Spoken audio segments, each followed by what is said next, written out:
모든 것이 은혜였소. 알고 묘한 그 말씀, 생명의 말씀은 귀한 그 말씀 진실로 생명의 말씀이 나의 길과 믿음 밝히 보여주니 아름답고 귀한 말씀 생명샘이로다. 아름답고 귀한 말씀 생명샘이로다. 귀한 주님의 말씀은 내 노래 되도다. 모든 사람을 살리는 생명의 말씀은 답도 없이 받아 생명길을 가니 아름답고 귀한 말씀 생명샘이로다. 아름답고 귀한 말씀 생명샘이로다. 널리 울리어 퍼지는 생명의 말씀은 마음의 용서와 평안을 골고루 주나니 다만 예수 말씀 듣고 복을 받네. 아름답고 귀한 말씀 생명샘이로다. 아름답고 귀한 말씀 생명샘이로다. 우리 한 번 더 찬송합시다. 달고 오묘한 그 말씀 생명의 말씀은 귀한 그 말씀 진실로 생명의 말씀이 나의 길과 믿음 밝히 보여주니 아름답고 귀한 말씀 생명샘이로다. 아름답고 귀한 말씀 생명샘이로다. 귀한 주님의 말씀, 귀한 주님의 말씀은 내 노래 되도다. 모든 사람을 살리는 생명의 말씀은 답도 없이 받아 생명길을 가니 아름답고 귀한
오늘 우리가 함께 살펴볼 말씀은 요한복음 8장 32절의 말씀입니다. 함께 읽겠습니다. 시작.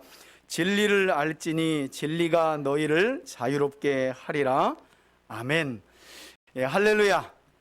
오늘도 진리의 말씀을 귀로 듣고 마음에 새기는 우리 3대 가족들 마음과 삶 속에 오늘 예수님께서 하신 이 말씀 그대로 우리의 마음과 삶 속에 참된 자유가 임하길 주의 이름으로 축원해 드립니다.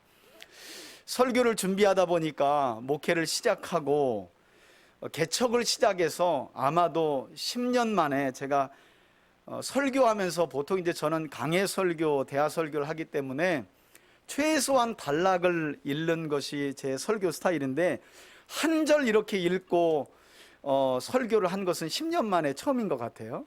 개척을 하고 이렇게 한 구절을 읽고 이 한 구절이 우리에게 가르치는 바가 무엇인지를 이렇게 설교한 것은 아마 개척하고 제 기억으로는 아마 처음이 아닐까 이런 생각을 해보는데요. 하나님의 사람들 이제 신약편을 우리가 시작하였고 그 신약편을 병행하면서 중간중간에 특별히 오늘은 아주 중요한 텍스트이기도 하고 주제이기도 한데 너무나 많은 분들이 혼돈하고 잘 알지 못하는 진리에 대한 말씀을 나누고요. 하나님의 사람들 신약편을 함께 병행하면서 앞으로는 특별히 이단들이 잘못 오용해서 많은 성도들을 미혹하고 있고 또 유혹하고 있는 그런 구절들, 아니 이단에 가지는 않았지만 정상적인 교회 안에 있지만 그 구절을 이상하게 잘못 이해하고 오용하고 있는 부분들에 대한 내용들을 하나하나 중간중간에 계속 끼워서 이렇게 좀 함께 나누려고 그래요. 그 가운데 오늘 이제 성경 바로 알기 시리즈 1편의 제목이 바로 우리 앞에 나와 있는 것처럼 진리가 무엇인가. 여러분, 진리가 무엇입니까? 한번 우리가 진리하면 예수님, 하나님의 말씀 기본적으로 이렇게 얘기하지만 사실은 진리가 무엇인가? 맨날 아는 것이, 맨날 교회 다니면서 듣는 것이 진리인데요. 진리에 대한 개념적 정의의 이해가 사실은 성도들에게 많이 부족한 것을 볼 수 있어요.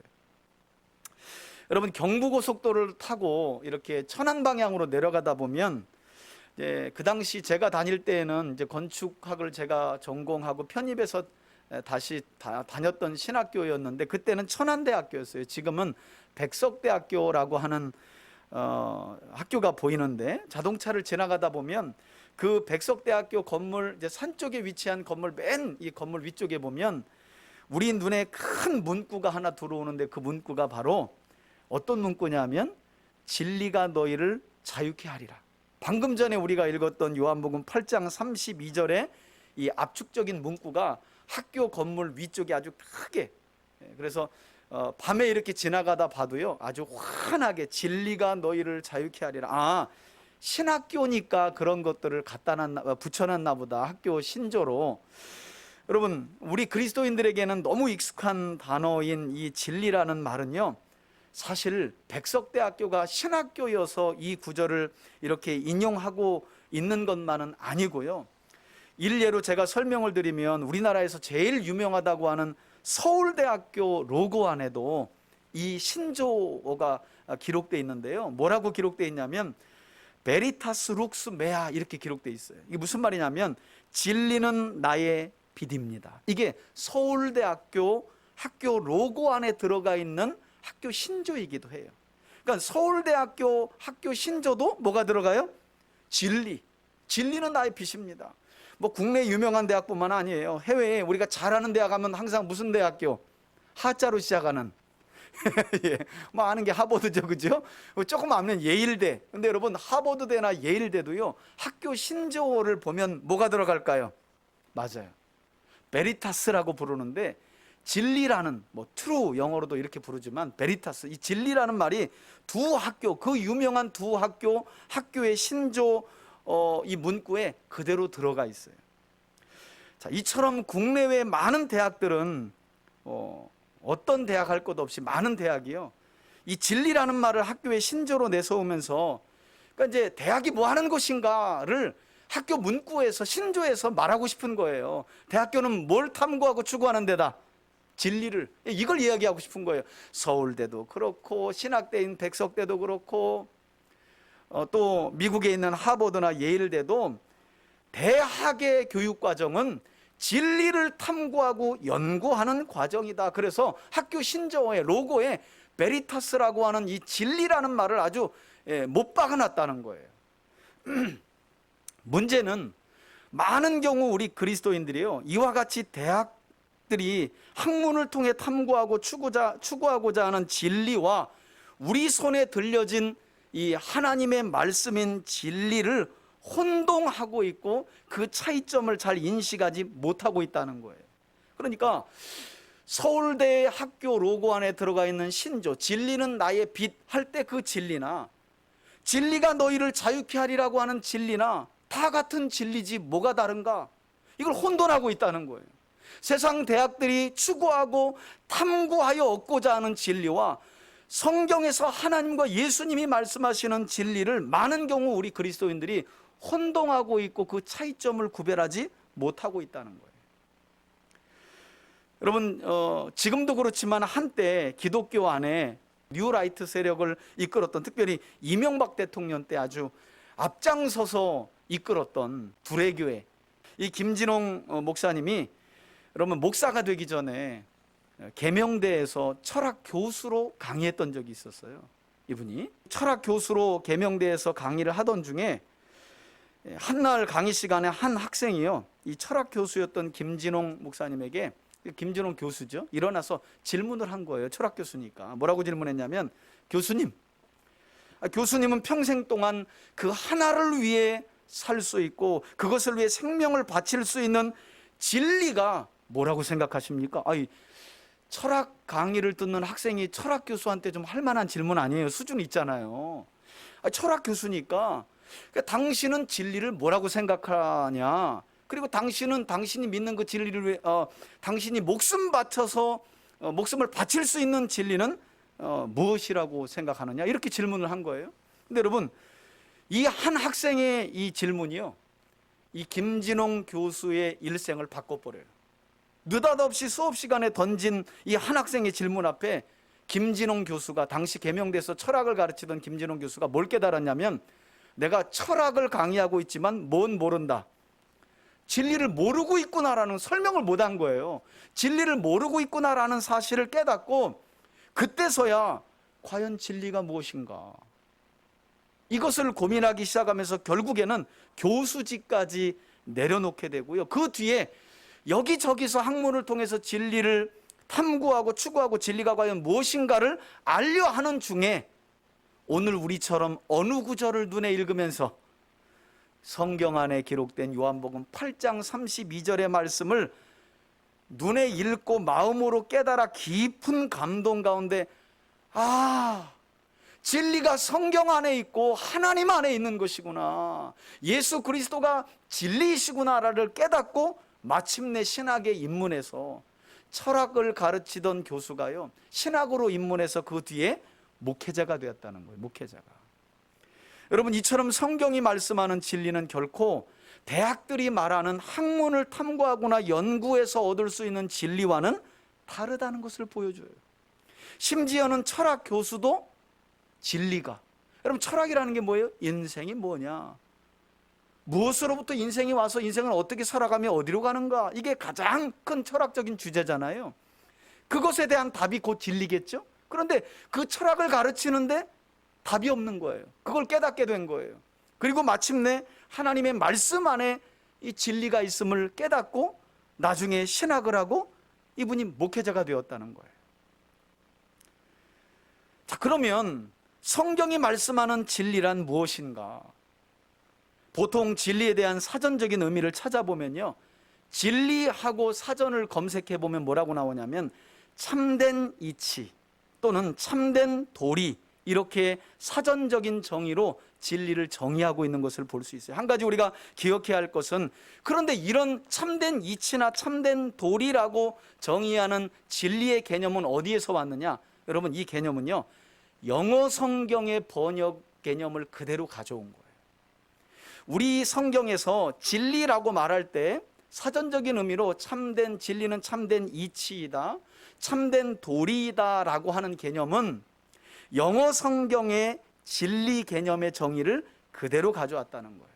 그런데 우리가 뭘 간과해서는 안 되느냐? 여러분, 성경에 기록된 단어의 용어의 의미는요, 영어 성경의 개념에서 가져온 게 아니잖아요. 고대 히브리적 문화적 배경에서 쓰여진 거잖아요. 성경에 기록된 이 단어들의 개념 정의는요, 영어권에서 온 게 아니에요. 영어도 번역이잖아요.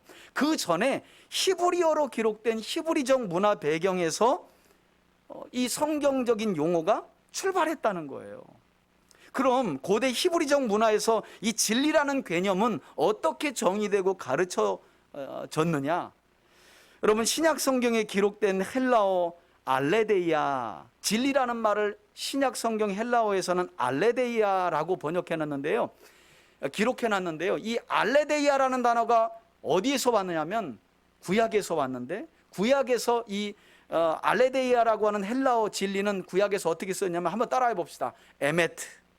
예, 여러분, 히브리적 문화 배경에서 구약적인 단어로 진리는 에메트라고 기록되어 있고요, 이것을 헬라어로 기록할 때 알레데이아라는 헬라어로 기록을 해놓은 거예요. 구약에서 그럼 이 진리로 쓰인 에메트라는 단어는 어떻게 쓰였느냐? 제가 지금까지 말씀드린 것처럼 대학들에서 이야기하는 일명 진리를 탐구한다, 진리를 찾는다 라고 말할 때 사용하는 그런 철학적이면서 사변적인 의미가 아니에요. 그러니까 성경에 기록된, 특별히 구약에 기록된 에메트라고 하는 진리라는 단어는요, 철학적인 개념이 아니라는 거예요. 사변적인 개념이 아니라는 거예요. 사변적이라는 건 뭐냐면 어떤 경험이나 실제하는 게 아니라 이성으로만 깨달아지고 판단되는 걸, 이걸 사변적이라고 말해요. 이게 많은 경우 대학들이 추구하는 진리는요, 경험되어진 실제가 아니라 말 그대로 철학적 사고이고 순수한 이성으로만 깨닫고 추구하는 거예요. 탐구하고. 이게 대학들이 추구하고 탐구하는 진리인데, 성경에 기록된 에메트라는 진리는 이런 철학적이고 사변적인 의미가 아니라는 거예요. 오히려 성경에 기록된 에메트라는 진리는요, 구약의 히브리적 문화 배경 안에서 현실 속에 함께하면서 역사 속에 실제하는 존재의 성품, 이것에 중점을 두고 그 의미를 사용하고 있어요. 철학적인 의미로 이성적인 개념에서 정리하는 게 아니라 실제 존재하는 성품에 그 중점을 두며 사용하는 단어가 진리라는 거예요. 다시 말해서 구약 성경에 쓰인 진리라는 단어인 에메트는 우리가 일반적으로 사용하고 있는 어떤 이치의 옳고 그름을 따지는 철학적인 진리가 아니라 어떤 사람이나 말의 참됨, 그리고 진실한 속성, 그리고 변하지 않는 한결같은 속성을 의미한다는 거예요. 그냥 머리로만 깨달아지고 이성적으로만 이해되고 탐구하는 것이 아니라 실제하는 것이고, 그리고 어떤 것의 존재의 속성을 의미한다는 거예요. 실제로 존재하는. 자, 그래서 뭐 이렇게 말하면 여러분들이 잘 못 알아들을 것 같아요. 어려울 것 같아요. 저도 이 진리라는 개념을 어떻게 설명할까 하다가 책을 읽으면서 도움을 받는데 쉽지는 않다. 그런데 여러분, 들어보면 알아요. 자, 다시 한번 설명을 드릴게요. 일반 대학에서 추구하는 진리는 철학적이고 사변적이에요. 머리와 순수한 이성으로만 탐구하고 깨닫는 거예요. 그러나 성경이 말씀하는 진리는 머리로 깨닫고 순수한 이성으로만 그것을 탐구하는 개념이 아니라는 거예요. 실제하는 거예요. 그리고 존재의 성품에 그 중점을 두고 있다는 거예요.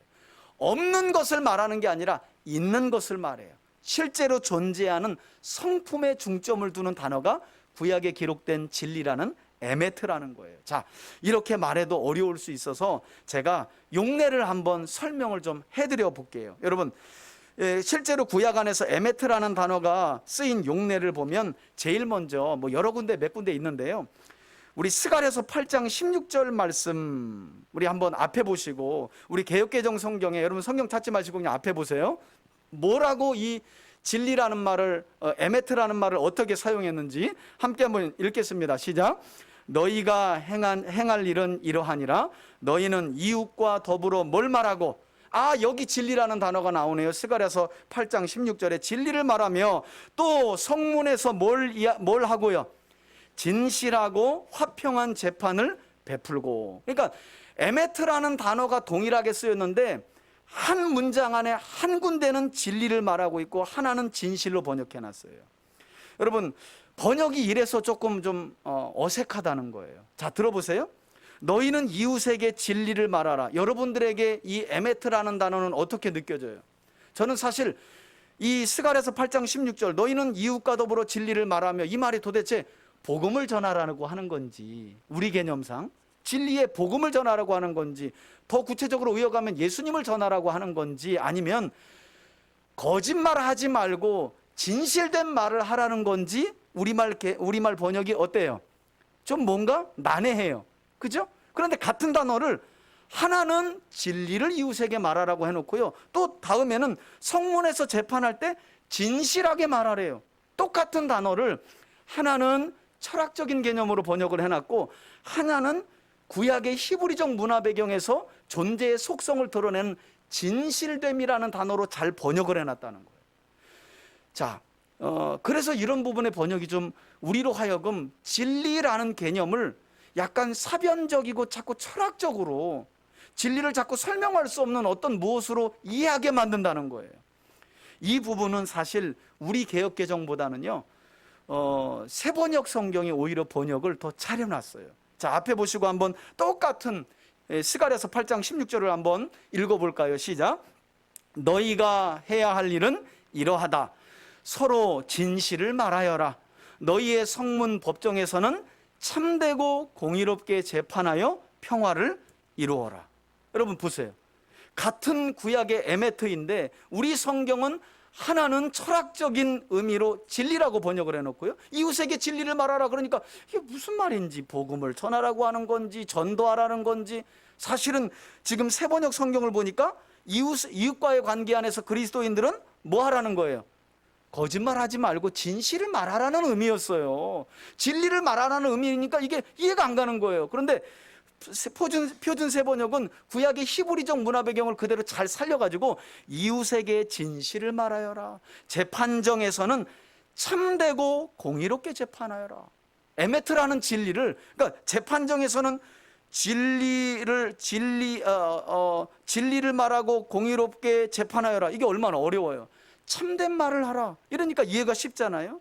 이렇게 우리 세번역 성경 안에서는 이 진리라는 말을 철학적이고 사변적인 의미가 아니라 이렇게 존재의 성품, 진실됨, 이 존재의 성품이잖아요. 또는 참됨이라는 말로 올바르게 번역을 해놨다는 거예요. 자, 다른 구절 한번 볼까요? 예레미야서 9장 5절 말씀인데요, 여기는 그래도 잘 번역을 해놨어요. 온전히 에메트라는 이 진리를 구약의 히브리적 문화 배경에서 잘 번역해놨는데 앞에 보시고 한번 읽어볼까요? 함께 읽습니다. 시작. 그들은 각기 이웃을 속이며 뭐라고요? 진실을 말하지 아니하며. 여러분, 여기도 에메트예요. 그러면 진리를 말하지 아니하며 또 어려운 개념이 돼요. 그런데 여기는 구약의 히브리적 문화의 배경을 가지고 존재의 속성을 담은 진리를 잘 번역해 놓은 거예요. 그래서 이웃을 속이며 진실을 말하지 아니하며 그들의 혀로 거짓말하기를 가르치며 악을 행하기에 지치거늘. 여러분, 이렇게 에메트 곧 진리는 변하지 않는 참된 속성과 진실성을 담고 있는 구약적인 단어라는 사실을 우리가 이해해야 된다는 거예요. 그러니까 우리 서두에도 읽었지만 진리가 너희를 자유케 하리라. 그래서 그 진리가 뭐냐? 예수님이래, 하나님의 말씀이래. 그러면 그렇게 설명할 수 있는 그 속성이 뭐냐는 거예요. 진리의 속성이. 설명을 못해요. 왜냐하면 그냥 우리가 답처럼 외웠기 때문에. 진리는 예수님, 하나님의 말씀. 그럼 그 하나님의 말씀과 예수님이라는 진리의 속성이 뭐냐? 존재의 성품의 의미를 담고 있다는 거예요. 철학적인 단순한 개념이 아니라는 거예요. 이성으로만 어떻게 추구하고 탐구하는 게 아니라 실제 현실 속에, 긴 역사 속에 존재하는 존재의 속성의 의미가 이 의미를 진리가 담고 있다는 거죠. 그래서 이러한 구약적 의미를 잘 살려서 우리 손에 들려진 성경 안에 보면 신약 성경 로마서 3장 7절 말씀에 이 구약의 에메트라는 단어를 헬라어인 알레데이아로 번역을 하면서 어떻게 번역을 잘했느냐, 여러분 이렇게 우리 성경이 잘 번역했어요. 우리 로마서 3장 7절 한번 읽어봅시다. 시작. 그러나 나의 거짓말로 하나님의 뭐를요? 여기 보세요 여러분, 이 말이 헬라어로 참되심이라는 이 말이 헬라어로 알레데이아고 이게 구약의 에메트에서 가져온 단어거든요. 그런데 여기에서는 그러나 나의 거짓말로 하나님의 진리를 더 풍성하게 이렇게 번역 안 해놨어요. 그죠? 존재의 성품을 담아서 진리를 뭐로 표현했다고요? 하나님의 참됨. 이렇게 번역을 잘 해놓은 거예요. 더 풍성하여 그의 영광이 되었다면 어찌 내가 죄인처럼 심판을 받으리요. 여러분 다시 말씀드리지만 이렇게 우리 성경은요, 진리를 존재의 속성과 성품을 드러내는 참되심으로 번역을 해놨다는 거죠. 자, 한 군데만 더 살펴볼까요? 로마서 15장 8절 말씀인데요, 여기에도 이 알레데이아라는 진리를 존재의 성품을 부각시키고 강조하는 단어로 번역해놨어요. 함께 읽습니다. 시작. 내가 말하노니 그리스도께서 하나님의 진실하심을 위하여 할례의 추종자가 되셨으니 이는 조상들에게 주신 약속들을 견고하게 하시고. 여러분, 알레데이아라는 진리, 보통 우리는 철학적이고 사변적인 진리와 성경이 말하는 진리를 헷갈려해요. 그래서 우리 성경은 이 사변적이고 철학적인 진리로 이해하는 우리에게 이 진리라는 개념을 하나님의 뭘로 표현하고 있다고요? 참되심. 하나님의 뭘로요? 진실하심. 이렇게 번역을 잘 해놨다는 거예요. 그런데 많은 경우 제가 말씀드린 것처럼 아직도 많은 그리스도인들이 이 철학적인 개념을 대학에서 말하는, 대학교들이 신조어로 삼고 있는 철학적이고 사변적인 개념으로 이해한다는 거예요. 긴 역사 속에서 경험되고 입증된 존재의 속성과 성품, 그리고 신실하고 진실한 속성을 가진 이 의미를 부각시키는 단어가 바로 구약의 에메트라는 진리인데 거기까지 이해를 못하는 거예요.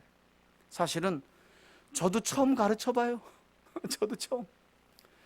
저도 공식적으로 외우는 거죠. 진리가 뭐냐? 하나님의 말씀이 진리다. 진리가 뭐냐? 예수님이 진리다. 그럼 그 예수님이라는 진리, 하나님의 말씀이라는 진리의 속성이 뭐냐 할 때 설명을 못하는 거예요. 왜냐하면 철학적으로 생각하고 이성적으로 뭔가 알 것 같은데 설명이 어려워요. 그런데 여러분 분명히 오늘을 기점으로 아셔야 되는 게, 우리가 믿고 확신하는 진리는 사변적이고 철학적인 개념이 아니라 존재의 성품을 부각하고 강조하는 개념이라는 거예요. 실존하는. 특별히 누구와 관련해서? 하나님과 관련해서 하나님의 존재의 실제적인 성품과 속성을 드러내는 단어가 구약의 에메트이고 진리라는 단어라는 거예요. 그러니까 우리가 잘 알고 있는, 여러분 요한복음 1장 14절 기억하시나요? 예. 느닷없이 물어보면 항상 기억이 안 나요. 그래서 앞에 또 적어놨어요. 함께 한번 읽어볼까요? 여기에도 이 알레데이아라는 진리가 어떻게 쓰였는지 함께 읽겠습니다. 시작. 말씀이 육신이 되어 우리 가운데 거하심에 우리가 그의 영광을 보니 아버지의 독생자의 영광이요 은혜와 진리가. 그러니까 여기 보세요 여러분, 어디는 철학적이고 사변적인 단어로 이 알레데이아나 에메트를 번역해놓고, 또 어디는 구약의 히브리적 문화 배경을 잘 가지고 존재의 속성을 부각시키고 강조하는 단어로 또 잘 이렇게 번역해놨어요. 그러다 보니까 오늘날 우리 그리스도인들이 성경을 읽으면서 구약의 에메트라든지 신약의 알레데이아를 대할 때 거의 절반은 또 이렇게 철학적인 의미로 진리라고 번역해놓고, 여러분 지금 보세요. 요한복음 1장 14절에 보면 마지막에 예수님에 대해 말씀할 때 뭐라고 말해요? 그분은 은혜와 뭐가 충만하다. 그러니까 이러니까 또 철학적이고 사변적인 의미로 번역을 해놓은 거예요. 이게 우리가 문제의식을 못 느끼면 그냥 넘어가는 거예요. 여러분 오늘 제가 이 설교 안 하잖아요. 여러분 죽을 때까지 그냥 진리가 뭡니까? 예수님이에요. 진리가 뭡니까? 하나님의 말씀이에요. 맞아요. 그럼 그 진리가 담는 속성이 뭔데요? 잘 모르겠는데요. 그냥 믿어지는데요. 이렇게 가는 거예요. 왜냐하면 번역 자체를 어떤 거는 철학적이고 사변적으로 그냥 진리, 지금 방금 전에 보세요. 요한복음 1장 14절도 은혜와 진리가, 도대체 예수님 안에 진리가 풍성하다는 말이 뭐예요? 이게 너무 철학적이잖아요. 그러니까 우리가 배운 대로 이 부분을 적용하고 번역한다면 이렇게 번역할 수 있죠. 여러분, 이 번역은 제가 하는 번역이 아니라 이미 여러분들 성경에 관주로 나와 있어요. 1장 14절을 보시면 예수님은 은혜와 진리가 충만하더라 해놓고 진리에다 밑줄을 쳐놓고 밑에다가 관주를 내놨어요. 뭐라고요? 참 또는 참됨이라고 구약의 히브리적 문화 배경의 의미를 갖다 놨어요. 사실은 이 의미가 더 올바른 번역이라고 볼 수 있는 거죠. 그러니까 다시 한번 제가 이 요한복음 1장 14절을 구약의 히브리적 문화 배경에서 가르치고 있는 진리의 개념을 적용해서 번역한다면 이렇게 번역하는 거예요. 너무 단순해요. 말씀이 육신이 되어 우리 가운데 거하시며 우리가 그의 영광을 보니 아버지의 독생자의 영광이요 은혜와 참되심이 충만하더라. 또는 예수님은 은혜와 진실함이 충만하더라. 다르죠? 진리가 충만하더라, 개념이 잘 안 와요. 그런데 그분은 은혜와 참되심이, 존재의 성품이 부각되잖아요. 이게 진짜 구약이 뜻하는 에메트라는 진리의 속성이라는 거예요. 예수님은 은혜와 진실하심이 풍성하고 충만하더라. 이 번역이 우리에게 존재의 속성과 속성을 더 부각시키고 강조하는 의미로 와닿는다는 거예요. 뿐만 아니라 여러분, 왜 제가 느닷없이 목사님이 성경 바로 알기 한다더니 왜 알고 싶지도 않은 진리의 개념을 이야기할까? 여러분, 이 진리라는 개념을 이해 못하면요 성경 전체가 안 풀려요. 왜 그런지 아세요? 여러분, 성령님을 우리가 뭐라고 불러요? 성령님을 뭐라고 불러요? 성령님은 어떤 영? 당연하죠. 진리의 영이잖아요. 그런데 진리의 영이 뭐냐고 물어보면 또 말을 못해요. 왜냐하면 진리라는 개념을 워낙 철학적이고 사변적으로 생각했으니까. 그러면 아까 진리가 예수님이라고 말했죠. 그러니까 대답할 수 있는 게 뭐예요? 예수님의 영 또 이래요. 말씀의 영 또 이래요. 너무 철학적이에요. 그래서 진리라는 의미가, 성경이 말하는 진리라는 의미가 절대 철학적이고 사변적이지 않고 존재의 성품을 부각시키는 단어라는 사실을 기억해야 한다는 거예요. 그런 점에서 우리가 진리의 영이라고 부르는 성령도요 단순한 그냥 철학적인 의미로 우리가 아는 게 아니라, 여러분, 이 의미를 그대로 적용한다면 성령님은요 이런 분이에요. 참되신 영이고요, 변함없으신 영이고요, 한결같으신 영이고요, 신실하신 영이고요, 진실하신 영이라는 구약적인 의미가 강하다는 거예요. 이게 우리가 습관처럼 말하는 진리의 영이라고 부르는 성령님의 본질이에요. 그냥 성령님은 뭐냐? 진리의 영. 그럼 그 진리의 영의 속성이 뭔데? 모르겠는데요. 왜 몰라요? 구약적인 에메트의 의미를 가져와서 성령님을 설명한다면 성령님은 존재의 속성을 가지신 분이라는 거예요. 진리의 영이라는 건 변함없으시고 참되시며 진실하시고 신실하시고 변함이 없으신 속성을 가지신 하나님의 영. 할렐루야. 이게 다르잖아요, 의미가. 여러분, 이와 같이 성경에 기록된 진리는 사람들의 삶을 결정하는 참되고 신실하며 변함없는 진실한 성품을 말한다는 거예요. 이것은 마치 오늘 우리 구약에서 여러분 기억하시잖아요. 구약에서 이스라엘 백성들을 하나님께서 모세를 통해 탈출시키실 때 하나님께서 어떤 철학적인 의미를 너희가 깊이 깨달아라, 그리하면 내가 너희를 구원하리니, 그런 게 아니잖아요. 애굽에서 나온 이스라엘의 구원은요 변함없으시고 신실하시며 한결같으시고 언약을 하시면 그 언약을 반드시 지키시는 하나님의 속성, 이 진리 때문에 애굽에서 구원받은 거잖아요. 근데 이렇게 얘기하면 진리라는 개념이 조금 더 좀 쉽게 와닿을 수 있어요. 여러분, 이스라엘의 구원은 철학적인 개념의 이해의 구원이 아니었어요. 신실하시고 변함없으시고 언약하신 것은 반드시 지키시는 진실하신 하나님의 성품 때문에 이스라엘은 구원을 받았다는 거예요. 그런 의미가 부각되는 단어가 바로 구약에서 기록된 진리라는 단어예요. 진리라는 단어. 그럼 오늘 우리가 서두의 본문으로 읽었던 요한복음 8장 32절 말씀 어떻게 이해할 수 있을까요? 진리를 알지니 진리가 너희를 자유케 하리라. 여러분, 구약적인 의미에서, 구약에서 가르치는 진리의 의미를 오늘 요한복음 8장 32절로 가져오면 이 진리는 이렇게 번역을 할 수 있어요. 이거는 박영화역이에요. 왜냐하면 진리를 알지니 진리가 너희를 자유케 하리라.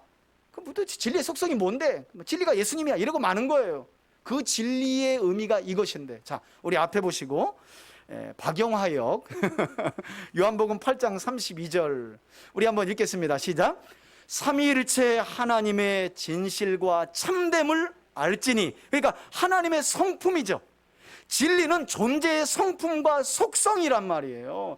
그냥 무슨 어떤 이 철학적인 개념과 머리로 깨달아지는 이성이 아니라는 거예요. 한 번만 더 읽어봅시다. 시작. 삼위일체 하나님의 진실과 참됨을 알지니, 더요, 그분의 진실하고 참되심이 너희를 마침내 어떻게 해요? 할렐루야. 여러분, 이것이 바로 예수님이 말씀하신 진리를 알지니 진리가 너희를 자유케 하리라는 말씀의 본질이에요.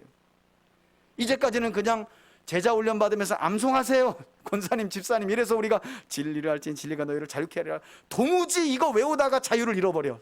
그죠? 이거를 외워서 암송하려다가 자유를 빼앗겼어요.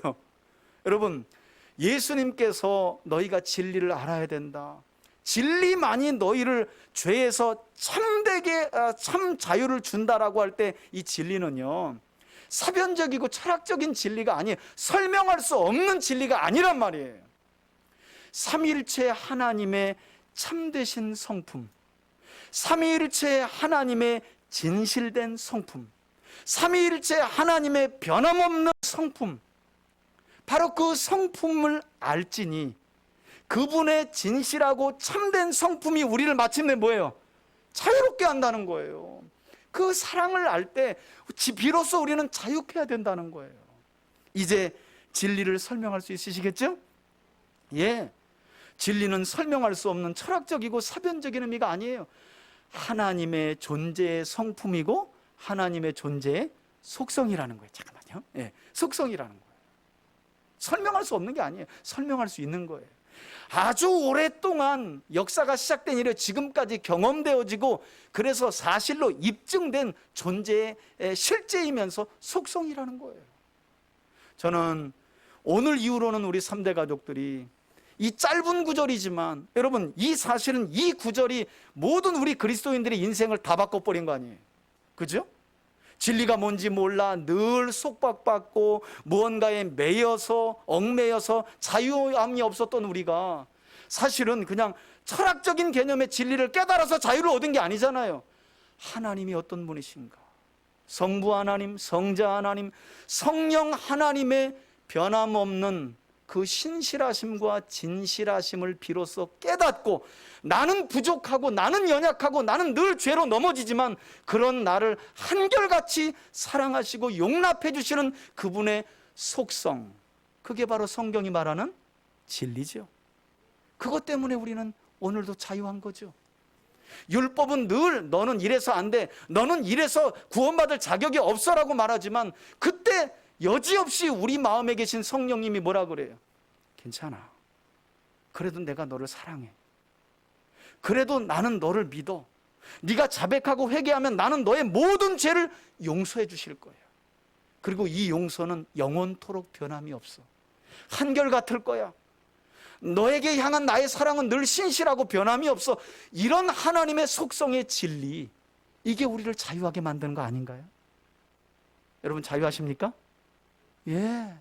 이런 하나님의 존재의 속성을 진리로 깨닫고 알 때에 비로소 우리 안에 뭐가 임하는 거예요? 자유가 임하는 거예요. 말씀을 준비하면서 또 한 번 제 안에 시원한 자유가 임하는 거 있죠. 아, 그렇구나. 다른 것이 진리가 아니구나. 하나님이 어떤 분이신가의 이 존재의 속성을 깊이 알 때 우리가 진짜 자유함이 임하는구나. 그 어떤 사람이 우리를 고소하고 정죄해도 절대 변함이 없는 그 하나님의 속성 때문에 난 자유할 수 있구나. 할렐루야. 예, 그게 우리 그리스도인들의 받은 무한한 축복이라는 거예요. 무한한 축복.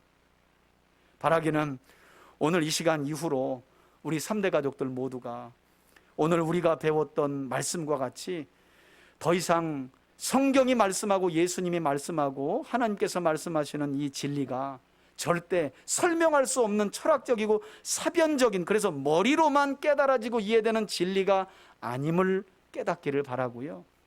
성경이 말씀하는 진리란 오랜 이스라엘의 역사 속에서 경험되고 검증된 하나님의 진실하고 신실하며 변함없이 참되신 성품이 바로 성경이 말씀하는 절대 진리라는 사실을 확신하면서 절대 진리인 만큼 우리 삶 속에 그 절대 진리를 잘 따라 나아감으로 우리 성도들 개인의 삶 속에 또 우리 교회 안에 우리 하나님이 이 절대 진리 안에서 하나님의 참되신 성품 안에서 주시는 자유함과 진정한 복을 누려가며 살아가시길 예수님의 이름으로 축원해 드립니다.